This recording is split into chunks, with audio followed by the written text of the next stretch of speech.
Shalom Bapak Ibu dan saudara-saudara terkasih dalam Tuhan Yesus.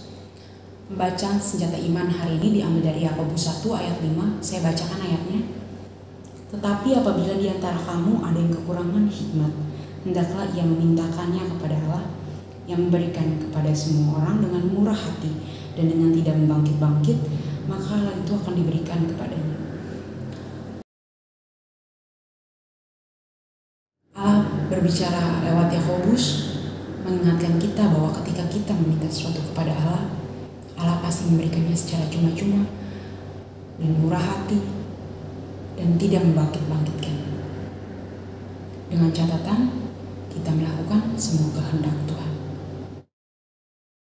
Di ayat ini juga Yakobus berbicara tentang kekurangan hikmat.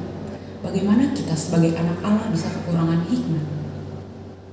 Saya pernah bertanya sama Tuhan lewat doa dan saya mendapatkan jawaban, kita bisa kekurangan hikmat kalau kita hanya mendengarkan apa yang pengetahuan kita bicarakan daripada apa yang Tuhan bicarakan sama kita. Kita lebih mendengarkan apa yang orang bicarakan daripada apa yang Tuhan bicarakan sama kita. Di saat itu kita bisa kekurangan hikmat sebagai anak Allah. Hikmat tersendiri adalah Tuhan Yesus itu sendiri.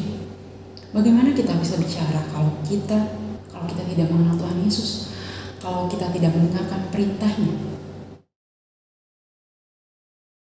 Di ayat ini saya juga pernah bertanya sama Tuhan, bagaimana caranya kita supaya kita lebih hikmat? Saya mendapat jawaban yang pertama dengan membaca Alkitab. Ketika kita membaca Alkitab dan kita bertanya setiap ayat, Tuhan tolong jelaskan ayat ini, Tuhan tolong jelaskan ayat ini, kita akan mendapatkan pengetahuan yang baru. Dan cara yang kedua adalah Tuhan akan mengizinkan kita menghadapi berbagai masalah sendiri. Di saat itu Tuhan akan melihat apakah kita lebih mengandalkan Dia atau mengandalkan diri kita sendiri. Di saat kita mengandalkan Dia, kita bisa lebih dekat sama Dia dan kita bisa memperbaiki iman kita.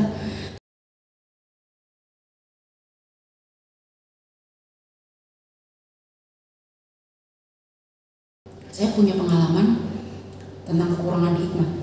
Suatu hari saya pernah merasa kosong, saya pernah merasa bodoh. Padahal saya suka berbicara sama Tuhan. Kenapa saya bisa merasakan hal ini? Saya bertanya sama Tuhan. Dan Tuhan bicara sama saya, kamu baca Alkitab. Tapi saya tidak mengindahkannya. Kayak saya enggak melakukan apa yang Tuhan suruh sama saya. Saya nakal. Dan satu saat ketika pendeta berbicara, bacalah Alkitab, buatlah eksposisi daripada Alkitab, dan saya membuatnya. Saya mencoba membacakannya, dimulai dari ayat Yakobus ini, pasal Yakobus ini, dari Yakobus. Dan ketika saya bertanya setiap ayat sama Tuhan, dan Tuhan menjawab setiap ayat itu sama saya mendapatkan pengetahuan baru. Pengetahuan yang mungkin kalau saya pikirkan sendiri, saya nggak bisa mendapatkan ini gitu. Dan saya bisa lebih dekat hubungan saya sama Tuhan. Saya bisa lebih mengerti apa yang sebenarnya apa sih yang Tuhan pikirkan. Sedikit demi sedikit walaupun tidak bisa. Ya kita sebagai manusia nggak bisa untuk sepenuhnya mengerti.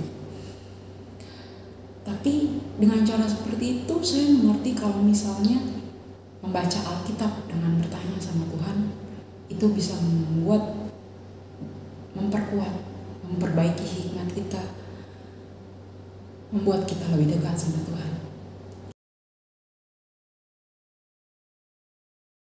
Tuhan ingin saudara hidup maksimal. Tuhan ingin saudara sampai di garis akhir tanpa penyesalan. Dan untuk itu semua, saudara perlu hidup sehari-hari. Pertanyaannya berikutnya adalah, bagaimana kehidupan kita disusun?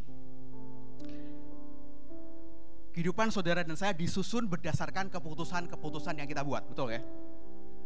Mau kesini aja harus memutuskan, gue pakai baju apa ya? Kalau saudara tidak memutuskan sendiri, orang lain akan memutuskan buat saudara.